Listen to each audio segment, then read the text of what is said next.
हरिः ओम्। येनाक्षरसमाम्नयमधिगम्य महेश्वरात् कृत्स्नं व्याकरणं प्रोक्तं तस्मै पाणिनिये नमः।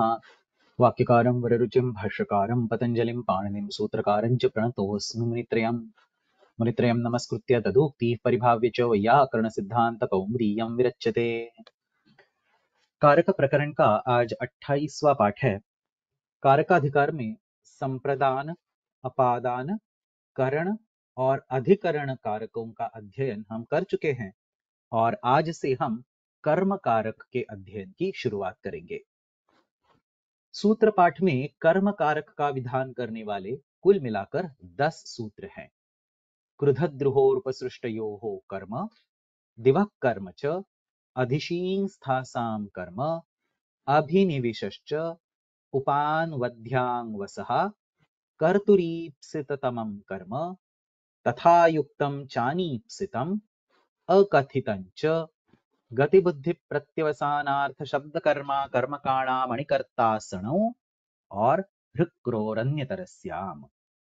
इन 10 सूत्रों में से कर्तुरीप्सिततमं कर्म और तथा युक्तम चानीप्सितम, इन 2 सूत्रों से मूल रूप से यानी कि नए रूप से कर्म संज्ञा का विधान होता है और बाकी जो 8 सूत्र है उनके द्वारा अन्य किसी कारक के संदर्भ में कर्म संज्ञा का विधान होता है। जैसे कि क्रुधद्रुहोरुपसृष्टयोः कर्म, इस सूत्र से संप्रदान संज्ञा के अधिकार में संप्रदान कारक का बाध करके कर्म कारक होता है। दिवक कर्म च, इस सूत्र से कर्ण कारक के अधिकार में कर्म कारक का विधान होता है। आगे वाले 3 सूत्र अधिशीं स्थासाम कर्म, अभिनिविशश्च और उपान्वद्ध्याङ्वसः, इनसे अधिकरण कारक का बाध करके कर्म कारक का विधान होता है। बाद में आने वाला अकथितंच, ये सूत्र अन्य कारकों की विवक्षा ना होने पर कर्म कारक का विधान करता है और उसके आगे वाले 2 सूत्र गतिबुद्धि प्रत्यवसानार्थ शब्द कर्मा कर्मकाणा मणिकर्ता सणौ और हृक्रोरन्यतरस्याम, इन 2 सूत्रों से कर्तृ संज्ञा का बाध करके कर्म संज्ञा का विधान होता है। इस तरह से इस अधिकार के सिर्फ 2 सूत्र कर्तुरीप्सिततमं कर्म और तथा युक्तं चानीप्सितम, इन्हीं से कर्म कारक का मूल रूप से विधान किया गया है और इसीलिए इन 2 सूत्रों को हम सबसे पहले यानी कि आज के पाठ में एक और अगले पाठ में एक, इस तरह से पढ़ेंगे और उसके बाद इन बाकी सूत्रों का भी अध्ययन हम कर लेंगे। तो शुरू करते हैं। कर्म संज्ञा का मूल रूप से विधान करने वाला पहला सूत्र, पहले अध्याय के चौथे पाद का 49वां सूत्र, कर्तुरीप्सिततमं कर्म। इस सूत्र में 3 पद है, कर्तुः, ईप्सिततमं और कर्म। कर्तुः, यह शब्द कर्तृ, इस प्रातिपदिक का षष्ठी एकवचन है। कर्ता का, यह इसका अर्थ है। ईप्सिततमं और कर्म, ये दोनों ही शब्द प्रथमा एकवचन के रूप है। ईप्सिततमं ये उद्देश्य है, कर्म ये विधेय है। कारके का अधिकार चल रहा है तो कर्तुः ईप्सिततमं कारकं कर्म, ये संपूर्ण सूत्र बन जाएगा। ईप्सिततमं, इस शब्द पर थोड़ा ध्यान देते हैं। ईप्सिततमं, यहां ईप्सित यह मूल शब्द है। इस ईप्सित शब्द को हम वारणार्थानाम ईप्सितः और स्पृहेरीप्सितः, इन 2 सूत्रों के अध्ययन के समय पहले ही देख चुके हैं। आप तुम इष्टम तद ईप्सितम, जिसे प्राप्त करने की चाह है वह ईप्सित बन गया। और जब कई सारे ईप्सित होते हैं तब उनमें सबसे ज्यादा चाह जिसके बारे में हो, यानी कि सारे ईप्सितों में प्रकृष्ट, वह ईप्सिततम हो गया। अब यहां कारके ये अधिकार चल रहा है, यानी कि क्रिया की बात हो रही है, तो फिर क्रिया द्वारा जिस चीज को पाने की सबसे ज्यादा चाह हो वह कर्ता का ईप्सिततम बन जाएगा और इसी ईप्सिततम की प्रकृत सूत्र से कर्म संज्ञा होती है। दूसरी भाषा में क्रिया का फल जिस पदार्थ में कर्ता देखता है वह पदार्थ कर्म संज्ञक होता है। अब यहाँ दो अलग अलग तरीकों से हमने व्याख्याएं बोल दी, लेकिन इनमें कुछ फर्क नहीं है। एक ही सिक्के की ये दो बाजुएं हैं। क्यों? क्योंकि क्रिया के विषय में ईप्सिततम वही कहलाता है जिसमें क्रिया का फल दिख जाता है। जैसे कि चावल पकाने वाला देवदत्त पकाने की क्रिया का फल यानी कि पक्वता चावल में देखता है, तो देवदत्त के लिए पकाने की क्रिया का ईप्सिततम चावल हो गया और फिर देवदत्तः ओदनम पचति ये प्रयोग बन गया। यहां ये बात समझ लो, यहां देवदत्त की व्यक्तिगत पसंद या नापसंद की बात नहीं हो रही। यानी कि देवदत्त को चावल पसंद है या चावल पसंद नहीं, ये बात यहां मायने नहीं रखती। देवदत्त जो क्रिया कर रहा है उस क्रिया के द्वारा वो क्या चाहता है, ये बात यहां हो रही है। चावल पकाने की क्रिया के द्वारा देवदत्त चावल की पक्वता ही चाहता है, यानी कि पक्वता यह फल वो चावल में देखेगा, इसलिए यहां चावल की कर्म संज्ञा अवश्य होगी। इसी तरह से देवदत्तः ग्रामम गच्छति इस वाक्य में गमन क्रिया के संदर्भ में देवदत्त का ईप्सिततम है गांव, तो फिर ग्राम पदार्थ की कर्म संज्ञा हो जाएगी। कटं करोति इस वाक्य में करोति इस क्रिया के संदर्भ में देवदत्त का ईप्सिततम है कट, तो कट पदार्थ की कर्म संज्ञा हो जाएगी। अपूपान खादती यहां खाने की क्रिया के संदर्भ में देवदत्त का ईप्सिततम है अपूप, इसलिए अपूप पदार्थ की कर्म संज्ञा हो जाएगी। एक अंतिम उदाहरण विशेष रूप से बता देता हूं। विषम पिबती इस वाक्य में भी पान क्रिया द्वारा कर्ते का ईप्सित विष ही है, तो उसकी भी कर्म संज्ञा हो जाएगी। यही इस सूत्र का आशय है। अब यहां एक बात जानना जरूरी है कि हर क्रिया के विषय में कर्ता का ईप्सिततम किसी अन्य पदार्थ में ही होगा ये जरूरी नहीं। कई बार क्रिया के विषय में कर्ता का ईप्सिततम अन्य कोई नहीं बल्कि वह कर्ता खुद ही होता है। जैसे कि देवदत्तः हसति इस वाक्य में हसति इस क्रिया के द्वारा देवदत्त का ईप्सिततम वह खुद ही है, क्योंकि वह खुद में ही हंसने का फल देख रहा है। यद्यपि किसी और पदार्थ के कारण, जैसे कि कोई जोक वगैरह सुनने के कारण हंसी अवश्य आ सकती है, फिर भी उस हंसी के द्वारा कर्ता का ईप्सित वह जोक नहीं बल्कि वह कर्ता स्वयं ही होता है, क्योंकि हंसने का फल देवदत्त को जोक में नहीं बल्कि खुद में मिल रहा है। ऐसी स्थितियों में जहां क्रिया का फल कर्ता को खुद में मिलता है, वहां कोई अलग पदार्थ कर्म संज्ञक नहीं होता। और कर्ता तो स्वयं कर्म संज्ञक नहीं हो सकता, क्योंकि यहां एक संज्ञाधिकार चल रहा है, तो फिर आगे आने वाली कर्तृ संज्ञा एक संज्ञाधिकार के बल पर कर्म संज्ञा का बाध कर देगी। इसका मतलब ये हो गया कि देवदत्तः हसति इत्यादि वाक्यों में कर्म होगा ही नहीं। और ऐसी धातुएं जिनके विषय में कर्म पद नहीं होता, वे सारी धातु पाठ में अकर्मक धातुओं के नाम से परिगणित होती है।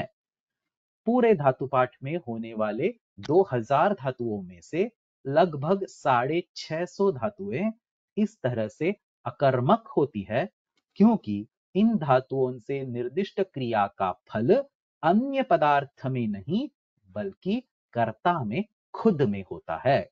जैसे कि देवदत्तः मोदते, देवदत्तः यतते, देवदत्तः जायते, देवदत्तः म्रियते, देवदत्तः मुह्यति, देवदत्तः शेते, देवदत्तः वर्धते, देवदत्तः भवति, वगैरह वगैरह। और उपसर्ग के कारण भी धातुओं में परिवर्तन हो सकता है और कई सारी सकर्मक धातुएं अकर्मक बन जाती है, जैसे कि देवदत्तः विहरति, छात्राः संगच्छन्ते, वगैरह वगैरह। अब यहाँ संदर्भ आ ही गया है तो एक चीज बता देता हूं। अलग रूप से कर्मकारक संभव है या नहीं, इस बात को लेकर धातुओं के सकर्मक और अकर्मक ये दो विभाग किए जाते हैं, ये हमने अभी देख लिया। अब यहाँ सवाल ये आता है कि सिर्फ कर्म कारक के आधार पर ही ऐसे दो विभाग क्यों किए जाते हैं? बाकी कारकों के आधार पर ऐसे विभाग हो सकते हैं क्या? यानी कि करण कारक संभव है या नहीं, इस विषय को लेकर धातुओं के सकरणकत्व और अकरणकत्व, क्या ऐसे विभाग हम बना सकते हैं? या फिर संप्रदान कारक की संभावना को लेकर ससंप्रदानत्व और असंप्रदानत्व, ऐसे विभाग क्या हमें दिख जाते हैं? तो इसका जवाब यह है कि ऐसे विभाग कर्म कारक को छोड़कर अन्य कारकों के विषय में व्याकरण शास्त्र में नहीं मिलते। और इसका मुख्य कारण यह है, ये ध्यान से सुन लो, कि लकार प्रत्ययों से सिर्फ कर्ता और कर्म का ही निर्देश हो सकता है, किसी अन्य कारक का निर्देश नहीं हो सकता। आपने शायद लक कर्मणि च भावे च अकर्मकेभ्यः ये सूत्र पढ़ा होगा। इस सूत्र का यही आशय है। इसका मतलब ये हुआ कि अगर धातु सकर्मक है तो फिर लकार से कर्ता और कर्म दोनों का निर्देश संभव है और उससे दो अलग अलग प्रकार के वाक्य बन सकते हैं, जैसे कि रामः पठति या फिर ग्रंथः पठ्यते। और अगर धातु अकर्मक है तो लकार प्रत्यय से सिर्फ कर्ता का निर्देश संभव है, कर्म का निर्देश संभव ही नहीं, जैसे कि रामः हसति। अगर हमने यहां रामेण हस्यते ऐसे बोलने की कोशिश की तो वो कर्म का निर्देश नहीं बल्कि भाव का निर्देश हो जाएगा। इसका मतलब यह है कि वाक्य निर्माण के लिए लकार से कर्म का निर्देश संभव है या नहीं, ये जानना पड़ता है और उसके लिए पृथक पदार्थ की कर्म संज्ञा संभव है या नहीं, इसका ज्ञान जरूरी होता है। और इसीलिए धातु पाठ में सकर्मक और अकर्मक ये दो अलग अलग भेद किए गए हैं। बाकी कारकों के विषय में इस तरह के भेदों की ना तो जरूरत है, ना ही ऐसे भेद करने का कोई लाभ है। इसलिए बाकी कारकों के विषय में इस तरह से चिंतन नहीं होता, सिर्फ कर्म कारक के विषय में सकर्मक और अकर्मक ये दो विभाग किए जाते हैं। आगे चलते हैं।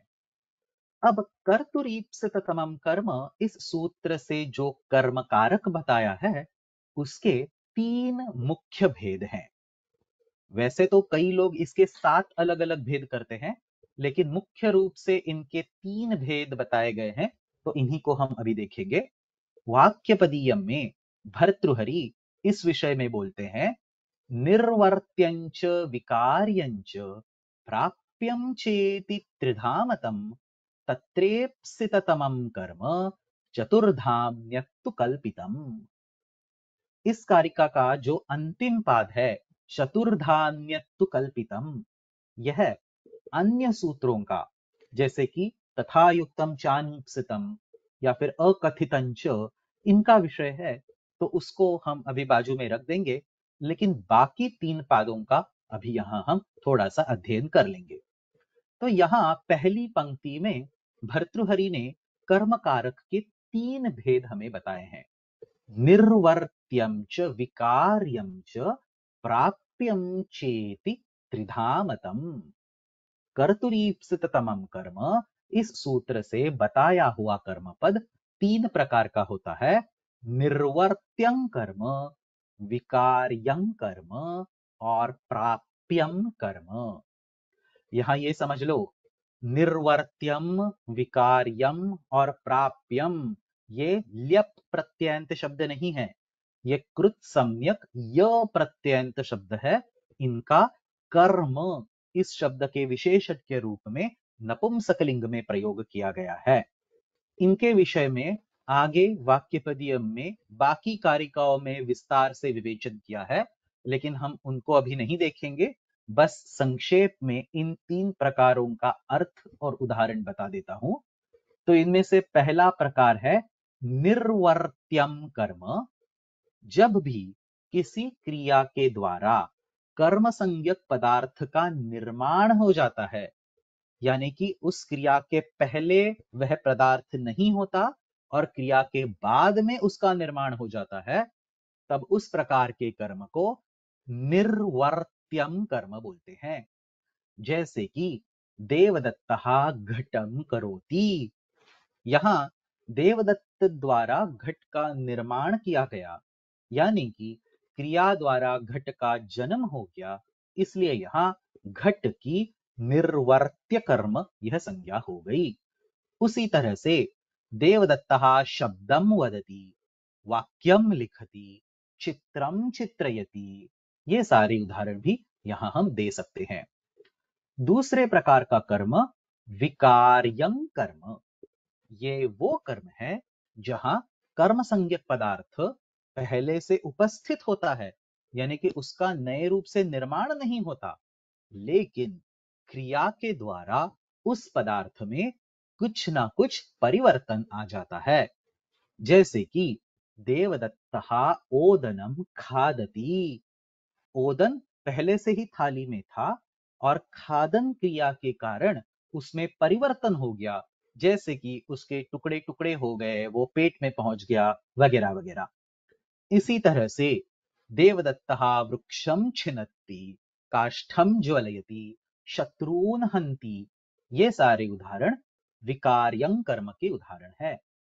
यहां हम प्रकृति विकृति भाव, यानी कि एक स्वरूप से दूसरे स्वरूप में परिवर्तित होना, इसके भी उदाहरण दे सकते हैं। जैसे कि स्वर्णम कुंडलम करोति, सोने से कुंडल बना दिए। क्षीरम दधि करोति, दूध से दही बना दिया। इस तरह से अन्य भी उदाहरण यहां दिए जा सकते हैं। यह हो गया कर्म कारक का दूसरा भेद। और कर्म कारक का तीसरा भेद प्राप्यम कर्म। ये वो है जहां कर्म संज्ञक पदार्थ उस क्रिया के द्वारा ना तो निर्मित होता है और ना ही किसी तरह से परिवर्तित होता है। यानी कि जिस कर्म संज्ञक पदार्थ में क्रिया के द्वारा कुछ भी परिवर्तन नहीं होता, उसे प्राप्य कर्म कहते हैं। जैसे कि देवदत्तः घटम पश्यति। अब देवदत्त के घट को देखने की क्रिया के कारण घट में कुछ परिवर्तन नहीं हुआ, इसलिए यहां प्राप्यम कर्म है। उसी तरह से देवदत्तः शिवम वंदते, देवदत्तः गीतम शृणोति, देवदत्तः पुस्तकम पठति, ये सारे उदाहरण भी यहां दिए जा सकते हैं। वैसे यहाँ कुछ मतांतर भी है। कुछ वैयाकरण यहाँ प्राप्यम कर्म को नहीं मानते, क्योंकि हर कर्म में क्रिया के कारण सूक्ष्माति सूक्ष्म भेद अवश्य हो जाता है, तो इन सब उदाहरणों को वो विकार्यं कर्म के ही उदाहरण मानते हैं। कुछ अन्य वैयाकरण तो यहाँ और भी कई सारे भेद बताकर कुल मिलाकर 7 प्रकार के कर्मकारक बता देते हैं। जिनको इस विषय में अधिक जानना है, वो कर्तुरीप्सिततमं कर्म या फिर कर्मण्यण, इन सूत्रों की पदमंजरी और तत्वबोधिनी व्याख्या अवश्य देख सकते हैं। चलो अब सूत्र की तरफ ध्यान देते हैं और सूत्र में उपस्थित हर शब्द के विषय में थोड़ा चिंतन करते हैं। सूत्र का पहला शब्द कर्तुहु। कर्तृ, इस शब्द का यह षष्ठी एकवचन है। कर्ता का जो ईप्सिततम, उसकी इस सूत्र से कर्म संज्ञा होती है। यहां इस सूत्र में कर्तुहु ये पद रखना क्यों जरूरी है? क्योंकि यहाँ ईप्सिततम ये सिर्फ कर्ता का होना चाहिए, बाकी कारकों का ईप्सिततम जो है उसकी इस सूत्र से कर्म संज्ञा नहीं होती।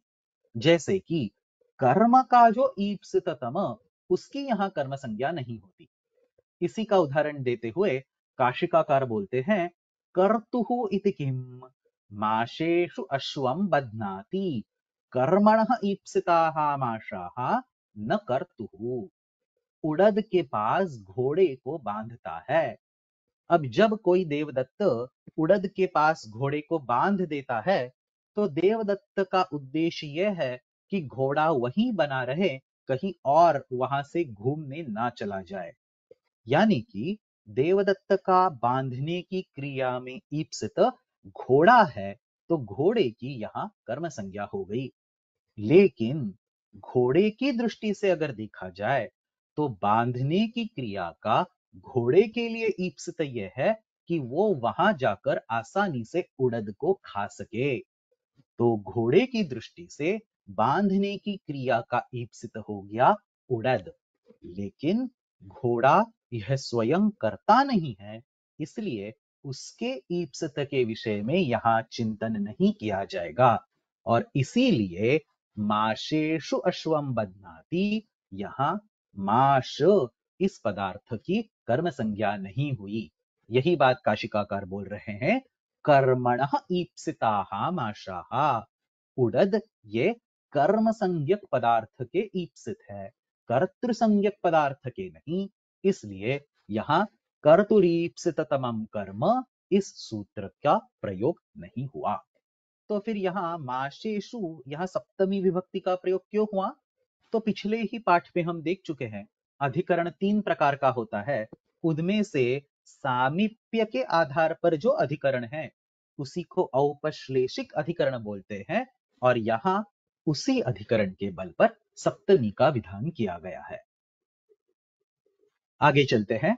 सूत्र का दूसरा शब्द ईप्सिततम। आप इस धातु से इच्छार्थक सन प्रत्यय लगाकर ईप्स, यह आतिदेशिक धातु बन जाता है।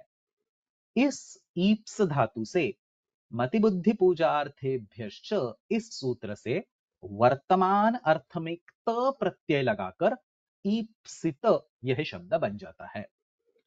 वैसे यहां वर्तमान अर्थ में त प्रत्यय लगाया है, इसका यहां ना तो कोई विशेष प्रयोजन है, ना ही यहां वर्तमान काल ये अर्थ विवक्षित भी है। प्रौढ़ मनोरमा में दीक्षित यही स्पष्ट करते हैं, त प्रत्ययेन उपस्थितम वर्तमानत्वम न इह विवक्षितम, तेन कटं कृतवान कटं करिष्यति इत्यादि सिद्ध्यति। कटं कृतवान कटं करिष्यति, इन वाक्यों में भूतकाल और भविष्यकाल होने पर भी कट पदार्थ की कर्म संज्ञा कर्तुरीप्सिततमम कर्म इसी सूत्र से होती है, क्योंकि इन दोनों ही वाक्यों में कट यही कर्ते का ईप्सित है। ईप्सित इस शब्द में वर्तमान में ही अगर क्त प्रत्यय लगाया गया होता तो ऐसे भूतकाल और भविष्यकाल के वाक्यों में इस सूत्र का प्रयोग संभव नहीं हो पाता। लेकिन ईप्सित शब्द में होने वाले क्त प्रत्यय में वर्तमान की विवक्षा नहीं होती, इसलिए भूतकाल, वर्तमान काल और भविष्य काल तीनों ही कालों में इस सूत्र का प्रयोग हो सकता है। अब ये सब सुनकर ये सवाल मन में जरूर आ सकता है कि अगर ऐसा है तो फिर कर्तुरीप्सिततमम कर्म इस सूत्र में वर्तमान कालवाचक क्त प्रत्यय क्यों लगाया गया? तो इसका कारण बस यह है कि सूत्र में कर्तुहु, ये जो षष्ठी का अर्थ प्रयुक्त है, ये तभी आ सकता है जब क्त प्रत्यय वर्तमान में हो। अगर क्त प्रत्यय भूतकाल में मान लिया तो यहां तृतीया विभक्ति आ जाएगी और कर्त्रा ईप्सिततमम कर्म यह सूत्र बन जाएगा। वैसे सूत्र करने पर भी दोष कुछ नहीं आएगा, लेकिन पाणिनि महर्षि ने यहाँ कर्तुहु ईप्सिततमम कर्म इस तरह से सूत्र बनाया है, और इस सूत्र में प्रयुक्त प्रत्यय का साधुत्व वर्तमान काल में ही हो जाता है, जिससे तस्य च वर्तमाने इस सूत्र से कर्तृ शब्द की षष्ठी विभक्ति आ सकती है। और एक बात, ईप्सिततम इस सूत्र में तम प्रत्यय का ग्रहण किया गया है। अतिशायने तमभिष्ठनौ, इस तद्धित प्रकरण के सूत्र से तमप यह प्रत्यय प्रकृष्टता को दिखाने के लिए प्रयुक्त होता है। कई सारी ईप्सित वस्तुओं में जो सबसे ज्यादा ईप्सित हो उसका ईप्सिततम इस शब्द से ग्रहण होता है और उसी की कर्म संज्ञा होती है। इसी को स्पष्ट करते हुए काशिकाकार बोलते हैं, तमब ग्रहणम किम पयसा ओदनम भूंगते, दूध में भिगोकर चावल खाता है। यहाँ वैसे खाने की क्रिया ओदन के विषय में भी हो रही है और दूध के विषय में भी हो रही है, लेकिन खाने की क्रिया का ईप्सिततम यानी कि खाने की मुख्य चीज ओदन ही है। दूध तो बस उसको गीला करने के लिए प्रयुक्त हुआ है और इसीलिए यहां ओदन की ही कर्म संज्ञा होगी और फिर दूध की साधकतमम इस रूप में कर्ण संज्ञा हो जाएगी। वैसे इस विषय में भाष्य में बहुत ही रोचक चर्चा मिल जाती है, तो इसको भी झट से देखते हैं। भाष्यकार यहां बोलते हैं कि अगर कोई बच्चा सूखा चावल नहीं खाता लेकिन दूध में भिगोया हुआ चावल जरूर खाता है, तो फिर क्या उसका ईप्सिततम चावल को बोलेंगे या फिर दूध को बोलेंगे? देखो यहां भाष्यकार क्या बोलते हैं। पहले भाष्य के वाक्य पढ़ता हूं, फिर उनको समझा भी दूंगा। भाष्यकार बोलते हैं, इह कश्चिद कंचिद आमंत्रयते सिद्धम भुज्यतामिति सः आमन्त्र्यमाणः आह प्रभूतं भुक्तम् अस्माभिः इति। आमन्त्र्यमाणः आह दधि खलु भविष्यति पयः खलु भविष्यति।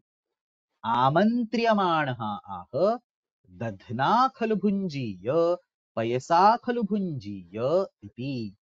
अत्र कर्म संज्ञा प्राप्नोति तद्धि तस्य ईप्सिततमं भवति। इसका अर्थ समझ लो। कोई किसी को न्योता देता है कि खाना तैयार है आ जाओ, तो फिर बुलाया हुआ आदमी बोलता है अरे हमने पहले ही खा लिया। तो फिर बुलाने वाला उसको बोलता है कि अरे दही भी मिल जाएगा, दूध भी मिल जाएगा, आ जाओ। तो फिर बुलाया हुआ आदमी उसे जवाब देता है, ठीक है मैं दही के साथ ही चावल खाऊंगा, दूध के साथ ही चावल खाऊंगा। अब यहां अगर दूध के साथ ही या फिर दही के साथ ही चावल खाए जा रहे हैं, तो फिर दूध और दही की यहां अवश्य कर्म संज्ञा हो सकती है, क्योंकि खाने वाले के दूध और दही यही ईप्सिततम है। अत्र कर्म संज्ञा प्राप्नोति तद ही तस्य ईप्सिततमं भवति। और ऐसा सवाल पूछने पर इसका जवाब देते हुए भाष्यकार आगे बोलते हैं, तस्य अपि ओदनः एव ईप्सिततमः। भाष्यकार ये बोल रहे हैं कि ऐसा होने पर भी उसका ओदन ही ईप्सिततम माना जाएगा। क्यों? क्योंकि न तो गुणेषु अस्य अनुरोधः, सामने वाला खाना तो चावल ही चाहता है, बस किसी विशिष्ट गुण से युक्त चावल हो, जैसे कि दही या फिर दूध इत्यादि से भिगोया हुआ चावल हो, ऐसी उसकी अपेक्षा है। भुंजीय अहम ओदनम यदि मृदु विशदः स्याद इति। मैं चावल तभी खाऊंगा जब वो भिगने के कारण कोमल बन गया हो। तो यहाँ चावल को कोमल बनाने के साधन के रूप में दही और दूध इसका प्रयोग हो रहा है, और खाने के विषय में ईप्सिततम तो चावल ही है। इसलिए चावल की यहाँ कर्म संज्ञा हो जाएगी और खाने की क्रिया में चावल को सहाय करने वाला दूध और दही उसकी कर्ण संज्ञा हो जाएगी, जिससे दधना ओदनम भुंक्ते पयसा ओदनम भुंक्ते यह प्रयोग बन जाएगा। इसी संदर्भ में एक और बात आपको याद दिला देता हूं। जैसा कि मैंने पहले भी बताया है, ईप्सित इस शब्द को हम कारक प्रकरण में ही 2 बार देख चुके हैं। अपादान संज्ञा के अध्ययन के समय वारणार्थानाम ईप्सितः और संप्रदान संज्ञा के अध्ययन के समय स्पृहेर ईप्सितः। उसमें से वारणार्थानाम ईप्सितः, इस सूत्र में होने वाला ईप्सित यह शब्द कर्म के ईप्सित का निर्देश करता है। यह हम उस सूत्र के अध्ययन के समय पढ़ चुके हैं।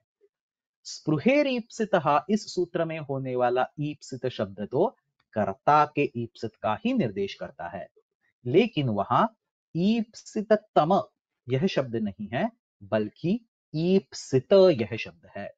और इस विषय पर भी हमने उस समय पर चर्चा करी थी। पुष्प अगर ईप्सित हो तो फिर पुष्पेभ्यः स्पृहयति यह प्रयोग बन जाएगा, लेकिन पुष्प अगर ईप्सिततम हो गए तो फिर स्पृहेरीप्सितः इस सूत्र से प्राप्त संप्रदान संज्ञा का परत्व से बाध करके कर्तुरीप्सिततमं कर्म, इस सूत्र से कर्म संज्ञा ही हो जाएगी, जिससे पुष्पाणि स्पृहयति यह प्रयोग बन जाएगा। यह सब बात भट्टोजी दीक्षित ने प्रौढ़ मनोरमा में स्पष्ट की है, जिसको हम उस समय देख चुके हैं। अब सूत्र का तीसरा शब्द कर्म, इसके बारे में थोड़ा जानते हैं। यहां यह समझ लेना कि सामान्य तौर पर, यानी कि इस सूत्र की बात नहीं हो रही, सामान्य तौर पर हम जब कर्म ये शब्द बोलते हैं तब वहां क्रू इस धातु से सर्वधातुभ्यः मनिन इस सूत्र से भाव अर्थ में मनिन प्रत्यय लगाकर कर्मन यह प्रातिपदिक बन जाता है। भाव अर्थ में प्रत्यय लगाने के कारण कर्म इस शब्द का अर्थ क्रिया यही हो जाता है। और इसी अर्थ में कर्म यह शब्द भाषा में भी प्रचलित है। कर्मण्येवाधिकारस्ते या फिर योगः कर्मसु कौशलम इत्यादि प्रयोगों में कर्म यह शब्द क्रिया इस अर्थ में प्रयुक्त है। सामान्य भाषा में भी यह मेरा कर्म है, इस तरह के वाक्यों में भी क्रिया इस अर्थ में ही इस शब्द का प्रयोग है। सूत्र पाठ में भी आदिकर्मणि क्तः कर्तरि च कर्म व्यतिहारेण च स्त्रियां गुणवचन ब्राह्मणादिभ्यः कर्मणि च इत्यादि सूत्रों में विद्यमान कर्म शब्द क्रियावाचक ही है। यह सब हो गया सामान्य रूप से कर्म इस शब्द के विषय में। लेकिन यहां विशेष रूप से कारक प्रकरण में कर्म संज्ञा का विधान जब हो रहा है, तब यहां भावार्थ में नहीं बल्कि कर्मार्थ में मनिन प्रत्यय का विधान माना गया है। यानी कि क्रियते तत्कर्म, इस व्युत्पत्ति से यहां कर्म शब्द सिद्ध हो जाता है और इससे यह शब्द एक अन्वर्थ संज्ञा भी है। चलो व्याख्यान देखते हैं। पहले काशिका। कर्तुः क्रियया यद आप्तुम इष्टतमं तत्कारकम कर्म संज्ञम भवति। वह कारक जो क्रिया द्वारा प्राप्त होने की कर्ता की सबसे ज्यादा इच्छा है, वह कर्म संज्ञक होता है। कटं करोति, करने की क्रिया द्वारा कर्ता कट को सबसे ज्यादा चाहता है, इसीलिए कटं करोति यह प्रयोग बन गया। ग्रामं गच्छति, जाने की क्रिया द्वारा कर्ता गांव की प्राप्ति यानी कि वहां तक पहुंचना सबसे ज्यादा चाहता है, इसलिए ग्रामं गच्छति यह प्रयोग बन गया। कर्तुः इति किम, माशेषु अश्वं बध्नाति कर्मणः ईप्सिताः माशाः न तु कर्तुः। ये हम पहले ही देख चुके हैं। उड़द के पास घोड़े को बांधता है, यहाँ उड़द यह कर्ता का ईप्सित नहीं बल्कि कर्म का ईप्सित है, तो उसकी कर्म संज्ञा नहीं हुई। तमग्रहणम किम, पयसा ओदनम भुंक्ते, दूध से चावल खाता है। इसको भी हम पहले देख चुके हैं। यहाँ खाने की क्रिया के द्वारा कर्ता का ईप्सित ओदन ही है और दूध केवल भिगोने के लिए प्रयुक्त किया गया है, इसलिए ओदन पदार्थ को कर्मत्व और दूध को करणत्व मिल जाता है। आगे का शिकाकार बोलते हैं, कर्म इति अनुवर्तमाने पुनः कर्म ग्रहणम आधार निवृत्त्यर्थम। ये बात थोड़ी सी समझ लो। अगर हम सूत्रों के क्रम को देखें तो हमें ये दिख जाएगा, यहाँ आधारोधिकरणम अधिशींस्थासाम कर्म अभिनिवेशश्च और उपानवथ्यांग वसः इनके बाद कर्तुरीप्सिततमम कर्म ये सूत्र रखा गया है। अब बात यह है कि अधिशीं स्थासाम कर्म, इस सूत्र में जो कर्म यह शब्द है उसकी अभिनिविशश्च और उपानवध्यांग वसहा, इन दो सूत्रों में अनुवृत्ति हो जाती है। तो फिर यहाँ एक सवाल अवश्य आ जाता है कि इस कर्म शब्द की अगर अगले दो सूत्रों में अनुवृत्ति हो सकती है, तो फिर उसके आगे आने वाले तीसरे सूत्र में इसकी अनुवृत्ति क्यों नहीं कर दी? और अगर ऐसी अनुवृत्ति हम कर दे तो फिर कर्तुरीप्सिततमम कर्म, इसकी जगह सिर्फ कर्तुरीप्सिततमम यही सूत्र हम बना सकते थे। यही सवाल यहाँ काशिकाकार पूछ रहे हैं और इसका वो ये जवाब देते हैं कि अगर कर्म इस शब्द की अधिशीं स्थासाम कर्म इस सूत्र से कर्तुरीप्सिततमम यहाँ अनुवृत्ति कर दी, तो फिर उसके साथ आधारोधिकरणम इस सूत्र से आधार इस शब्द की भी अनुवृत्ति करनी पड़ेगी। ये बात समझ लो, आधारोधिकरणम इस सूत्र से आधार के विषय में अधिकरण संज्ञा दी गई है और उसके बाद आने वाले जो तीन सूत्र है, अधिशीं स्थासाम कर्म, अभिनिवेशश्च और उपानवध्यांग वसहा, इन तीन सूत्रों द्वारा उसी आधार की कर्म संज्ञा दी जाती है। यानी कि अधिशीं स्थासाम कर्म, इस सूत्र से जो कर्म संज्ञा बताई है वो आधार की कर्म संज्ञा है।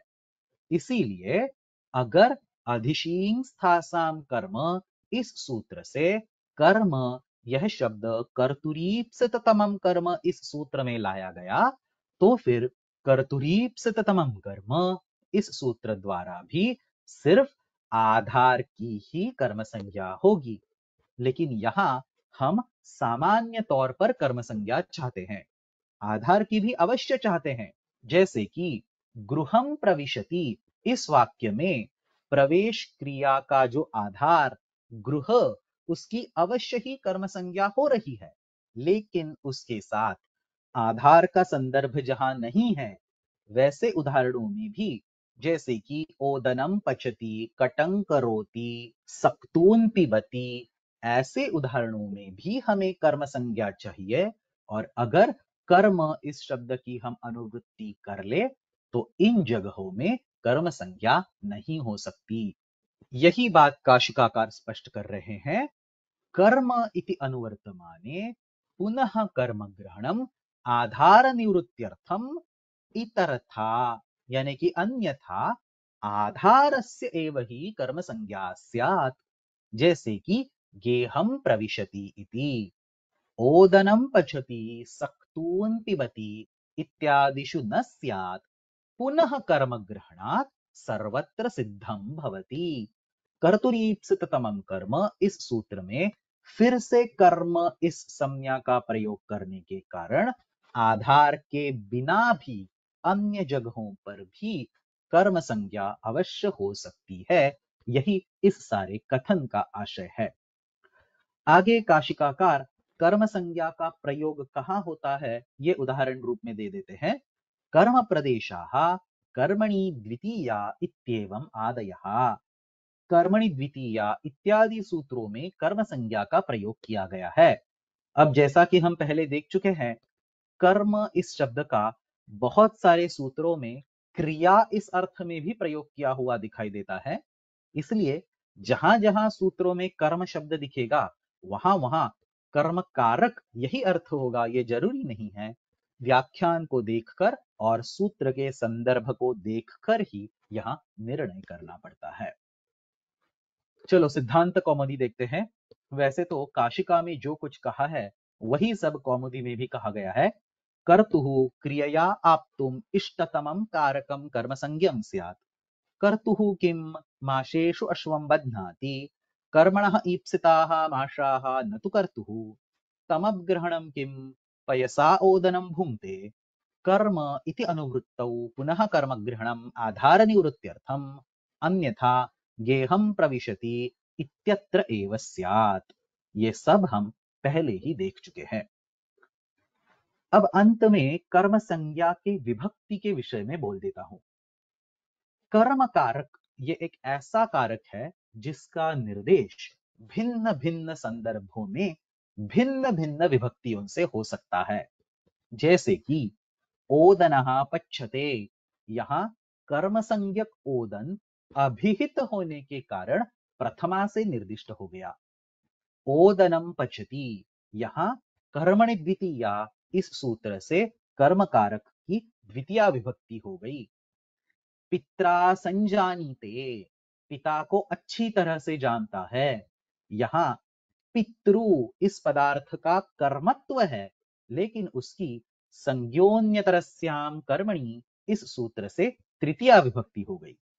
ग्रामाय गच्छति, इस उदाहरण में कर्म संज्ञक ग्राम पदार्थ के निर्देश के लिए चतुर्थी का प्रयोग हो गया। प्रासादात प्रेक्षते, महल पर चढ़कर देखता है, इस वाक्य में पंचमी विभक्ति द्वारा प्रासाद इस कर्म का निर्देश हुआ। जगतः कर्ता कृष्णः, यहां जगत यह क्रू धातु के लिए कर्म संज्ञक है और षष्ठी विभक्ति से उसका निर्देश किया हुआ दिखाई देता है। अंत में व्याकरणे अधीति, व्याकरण का अध्ययन किया हुआ, यहां व्याकरण इस कर्म संज्ञक पदार्थ के निर्देश के लिए सप्तमी का प्रयोग हो गया। इस तरह से कर्तुरीप्सिततमं कर्म, इस सूत्र से प्राप्त कर्म संज्ञा का विधान अलग अलग संदर्भों में अलग अलग विभक्तियों द्वारा संभव है। वैसे तो ये सब मैंने बस अभी उदाहरण के तौर पर बोल दिया है, आगे विभक्ति प्रकरण के समय इनमें से हर सूत्र की हम विस्तार से अवश्य चर्चा करने वाले हैं। तो इसी तरह से यहाँ कर्म संज्ञा का पहला सूत्र कर्तुरीप्सिततमं कर्म, इसका अध्ययन समाप्त हो गया।